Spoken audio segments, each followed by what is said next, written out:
How is a soldier like a broken bird's egg? Let's find out.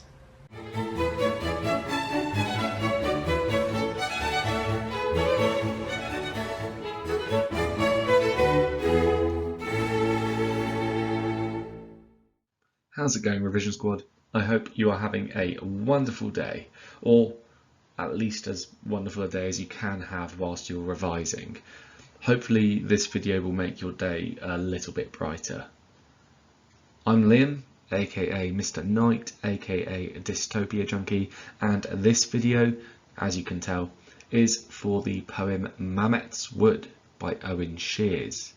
It is one of the poems in the WJEC Eduqas poetry anthology and can be found on page 20. Before we get started, I recommend that you grab a pen, at least 3 different highlighters and some extra paper, just in case you run out of space around your copy of the poem. Okay, so this is the penultimate poem in the WJEC Eduqas poetry anthology, and that means I've already covered the first 16 poems. There's just this poem and then one more to go. A link to the playlist that contains all of my WJEC Eduqas poetry anthology analysis videos should be appearing on screen right about now. So why don't you have a look at them and work your way through the entire anthology? Just as I have done for all of the other anthology poems, in this video I will read the poem, go through its context, provide a close reading, consider the poem's meaning, mood and the poet's motivation, think about themes, and then finally at the end of the video, because I'm so lovely, there will be an optional revision task for you to complete. If this video does help you out with your GCSE revision, then please do consider giving it a like. You might also find it useful to subscribe to my channel too, because not only am I planning on moving on to some of the other literature texts after I've finished the anthology, but I'm hoping to also make videos about revision tips, study skills, and so much more. Okay, so generic cringy YouTuber self-promotion aside, here is the poem. Make sure that you follow along either on screen or by using your anthology. Mametz Wood. For years afterwards the farmers found them, the wasted young, turning up under their plough blades as they tended the land back into itself. A chit of bone, the china plate of a shoulder blade, the relic of a finger, the blown and broken bird's egg of a skull, all mimicked now in flint, breaking blue in white across this field where they were told to walk, not run, towards the wood and its nesting machine guns. And even now the earth stands sentinel, reaching back into itself for reminders of what's happened, like a wound working a foreign body to the surface of the skin. This morning, 20 men buried in one long grave, a broken mosaic of bone linked arm in arm, their skeletons paused mid-dance macabre, in boots that outlasted them, their socketed heads tilted back at an angle, and their jaws, those that have them, dropped open, as if the notes they had sung have only now, with this unearthing, slipped from their absent tongues. So there we go, that is the poem. Context. It's equal to a third the marks, so it's worth me going over it. So although he was born in Fiji, Sheers was raised in Abergavenny, which is in South Wales, and he identifies as being Welsh. Shears's work focuses on a number of topics, including man's relationship with land and nations, loss, separation, and the borders people create between themselves. Just how many of these ideas do we see in Mametz Wood? Sheers is a poet, author, playwright and university professor, and he wrote this poem back in 2005 when war detritus was still being uncovered in Mametz Wood. Boots, bullets and even shells were still being found as late as 2016. Okay, so funnily enough, Mametz Wood is a wood in Mametz, which is part of the Somme area in France. It was the scene of a major battle during the Battle of the Somme in World War I. Now, I'm no history expert, but hopefully that's enough detail about that for you. When World War I broke out, the British Army numbered fewer than 750,000 men. They asked for volunteers, and within 2 months, an additional 760,000 men had come forward. Now, these volunteers were often put into battalions of men from the same area, such as the 38th Welsh Division, who this poem focuses on.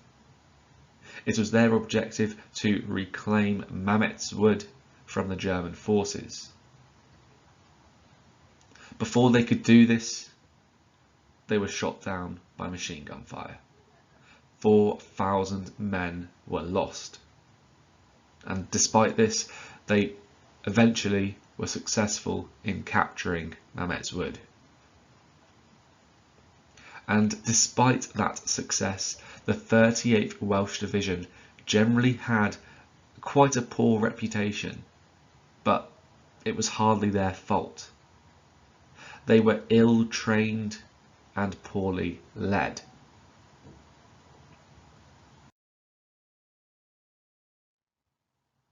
So here is your last warning to grab your highlighters, pen and spare paper for making notes. As per usual, we are going to look at the poem's title. Having some analysis prepared for each poem's title will ensure that you have got at least one quotation sorted for your poem of choice in the comparison question, as the titles will all be provided to you. So there's our question for this poem's title. I think it's useful to think about how the poem's title might foreground themes and how we can get to those ideas. So I would argue that this title could foreground the themes of place, war and death. Each of those ideas depends on a little bit of contextual understanding. Place requires us to know that Mametz Wood is a real place and is in the Somme area of France. War requires us to know that Mametz Wood was the site of a battle during World War I, and death requires us to know that a lot of people died during that aforementioned battle. Here we have the poem's first stanza. The stanzas in this poem are tiny, which means we have nice small chunks to get our teeth into. And so we have 1, 2, 3 questions that I think are worth our consideration. So have a read, have a think, and have a go at making your own annotations before you see mine. The time phrase "for years afterwards" suggests that the impact of war is long-lasting. Found then does 2 very interesting things in terms of describing the soldiers. First of all, the verb found places the soldiers in a passive role. They are inactive and powerless. The pronoun then makes the soldiers anonymous, as they do not have specific identities any longer. This shows how destructive war has been, as it has made the soldiers powerless and identityless. Sheers uses a critical tone when describing the soldiers' deaths, implying that he is criticising their leaders or war more generally. In particular, I think that it is the adjective wasted that achieves this. And here is the poem's second stanza. Are you ready for the 1, 2, 3, 4 questions? Because there they are. Have a read and a think, and feel free to add some of your own ideas down in the comments section. The body parts mentioned in this stanza are bone, shoulder blade, finger, and skull. None of these are directly connected, and bone is so generic that it suggests that it is small and undistinguishable. Having this almost random assortment of bones implies that war is massively destructive, as all that is left of the soldiers are disparate remains. Each of the metaphors in this stanza compare the soldiers to fragile things. A chit is a small official note. China plates are easily broken, as are relics, and a bird's egg, especially a broken one, is incredibly delicate. Okay, there are a ton of things going on with the sound patterns in this stanza, so much so that if I were to highlight all of them, this stanza would look like an absolute mess on screen. But I do imagine it will look a lot better in your anthologies though, so listen up. There's alliteration in the ch sound of chit and china. Assonance can be found in the long A sounds of plate and blade. Assonance can also be found in the long O sounds of bone, blown, and broken. And there's also alliteration in those words too. Having such a sonically connected stanza almost draws attention to the destruction present in the soldiers' remains. Furthermore, this use of sound patterns might also allude to the Welshness of this poem, with Wales having connections to singing and choirs and whatnot. Birds' eggs are generally seen as symbols of new life and hope, just like the eggs we saw in Living Space. Skulls, on the other hand, are usually associated with death and danger. By comparing a skull to a broken bird's egg, Sheers highlights the destructive force of war, as it is so potent that it eradicates any hope and potential contained within an egg, and turns it into another symbol for death. Here we have the poem's third stanza, and there are 1, 2, 3 questions for it. So pause the video and see what you can do. The tone of the phrase, "they were told to walk, not run," is critical, as Sheers appears to almost mock the instruction given when he highlights the ridiculousness of the soldiers being told to walk instead of run across the battlefield. Here, I think Sheers is directly criticising the people in charge of the 38th Welsh Division. We know from our context that this troop were considered to have been poorly led, and this is perhaps an example of the poor leadership that resulted in more casualties than there otherwise would have been. The metaphor nesting machine guns makes the guns sound predatory, as they have been compared to birds, presumably birds of prey.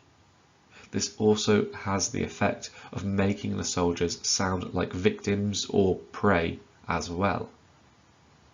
However, slightly more interestingly, as it allows us to draw connections across the poem, which is a higher order skill, this metaphor could link to one in the previous stanza, the broken bird's egg of a skull.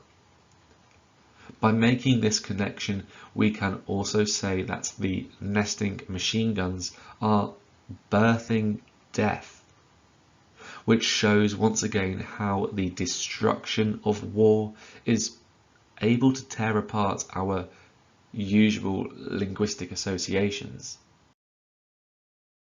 End stopping this bottom line creates a sense of finality, as the full stop is a non-negotiable end.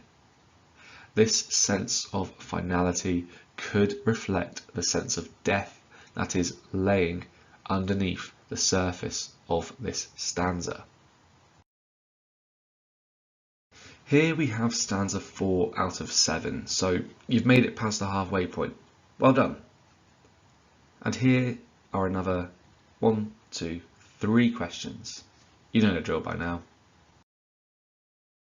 So a sentinel is a type of guard whose job it is to stand and keep watch, suggesting that the earth is working with the soldiers in a sort of protective capacity. It is worth thinking, though, that this is still fairly inactive. The earth won't fight alongside the soldiers, necessarily, but it is on their side. This could be an example of Sheers writing about how man and place interact. By using the vague and euphemistic language of reminders of what happened, Sheers suggests that the atrocities of war are too terrible for the earth to think about. It does not directly acknowledge what happened, just that something did happen. In the bottom line of this stanza, the earth remembering the war has been compared to a wound working a foreign body to the surface of the skin. Although this immediately sounds painful, difficult, and a little alien, this could be seen as hopeful, as wounds do heal over time. The earth will be able to acknowledge and accept the war it has experienced and the lives that have been lost. So here's the 5th stanza, and there are 1, 2, 3 questions. Quite nice and easy, these ones, I think, so pause the video and have a go. If you want the answers to those questions, as well as my analysis of the rest of Mametz Wood, then you're going to have to watch part 2 of my analysis of Mametz Wood, as this is the end of part 1. To make sure that you don't miss it, how about you subscribe to my YouTube channel, DystopiaJunkie, and turn on that notification bell as well. That way you won't miss the video when it does indeed drop.